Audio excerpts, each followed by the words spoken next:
নমস্কাৰ মই মমিৰা চৌধুৰী আজি এটা আকৌ এবাৰ ভিডিঅ' এটা আপোনালোকলৈ আগবঢ়ালো যদি ভিডিঅ'টো ভাল লাগে সমৰ্থন কৰিব আৰু যদি ভাবিছে যে নাই ভিডিঅ'টো মই কোৱা কথাখিনি ভুল কৈছো তেতিয়াহ'লে মোৰ ভুলখিনি শুধৰাই দিব বুলি মই আশাবাদী এতিয়া কথাটো হৈছে কি যে অহাকালি আক্ৰাছুৰ ফালৰ পৰা অসম বন্ধ ঘোষণা কৰা হৈছিল কিন্তু দুৰ্ভাগ্যবশত যোৱা কেইবাবাৰৰ দৰে এইবাৰো বন্ধৰ আহ্বান কৰি আকৌ বন্ধ উঠাই লয় এতিয়া মোৰ কথা হৈছে কি যে স্থিতি নোহোৱাই নেতৃত্বই জনগোষ্ঠীৰ অধিকাৰ কাঢ়ি আনিব পাৰিবনে লাগেনে আপোনালোকে জনাব গতিকে কোনোবাখিনি মই ভাবো যিহেতু কোচ ৰাজবংশী এটা বৃহৎ জাতি কিন্তু আজিৰ প্ৰেক্ষাপটত আমাৰ জাতিটোক জনগোষ্ঠীটোক সেই প্ৰতিপূৰ্ণ কৰিবলৈ চেষ্টা কৰা হৈছে বিশেষকে সাহসীয় গোষ্ঠী বিশেষকে আমাৰ নেতৃত্বত থকা কিছুমান দল সংগঠনৰ নেতাসকলে গতিকে মই ভাবো যে বিবেক বা এইবিলাক বন্ধকত থৈ একো লাভ নাই কাৰণ সময়ে কাকো ক্ষমা নকৰে আৰু দ্বিতীয় কথা চাওক আজি আপোনালোকে বিবেকটো বন্ধকত থৈছে কিন্তু চাওক আপোনাৰো ল'ৰা ছোৱালী আছে আপোনাৰ ল'ৰা ছোৱালীৰো ভৱিষ্যত আছে আজি আপোনালোকে আছে কালি হয়তো আপোনালোকৰ দিন নাথাকিব কিন্তু আপোনালোকৰ ল'ৰা ছোৱালীটো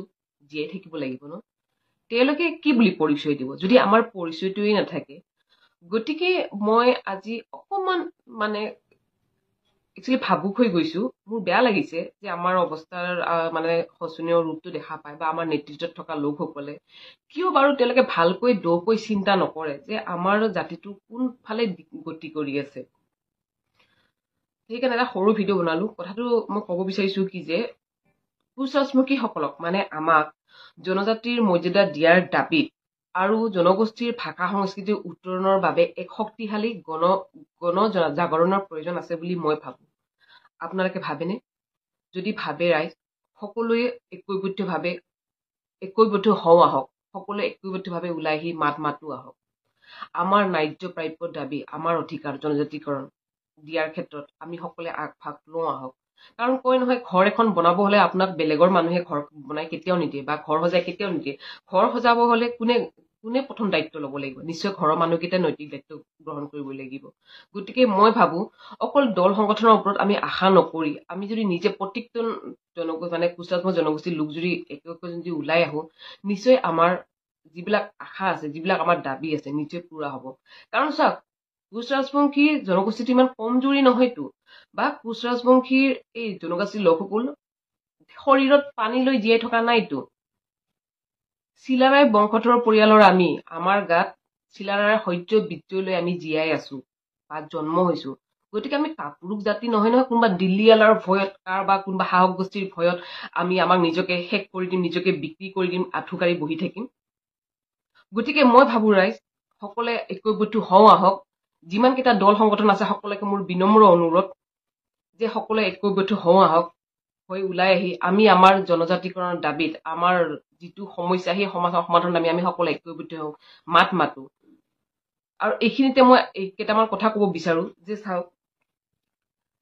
আমাৰ দায়িত্বখিনি যদি আমি পালন কৰিব লাগিব প্ৰথম কথা আমি কোচ ৰাজবংশী লোকসকলে অফিচ কাছাৰীত জনগোষ্ঠীয় সাজপাৰ পৰিধান কৰিবই লাগিব বা কৰাটো দৰকাৰ বুলি মই ভাবো দ্বিতীয় কথা সকলো অনুষ্ঠানতে জাতীয় সাজপাৰ পৰিধান কৰাটো বাধ্যতামূলক হ'ব লাগে বুলি মই ভাবো তৃতীয় কথা গুৱাহাটীলৈ পঢ়িব যোৱা আমাৰ ছাত্ৰ ছাত্ৰীসকলৰ বাবে বা আন কাম কাজৰ বাবে যোৱা লোকসকলৰ বাবে গুৱাহাটীত যাতে এটা কোচ ৰাজবংশী ভৱন থাকে তাৰ বাবে নিৰ্মাণৰ বাবে দাবী এটা উত্থাপন কৰা যাওক বা আমি দাবী উত্থাপন কৰিব লাগে বুলি মই ভাবো সেইখিনি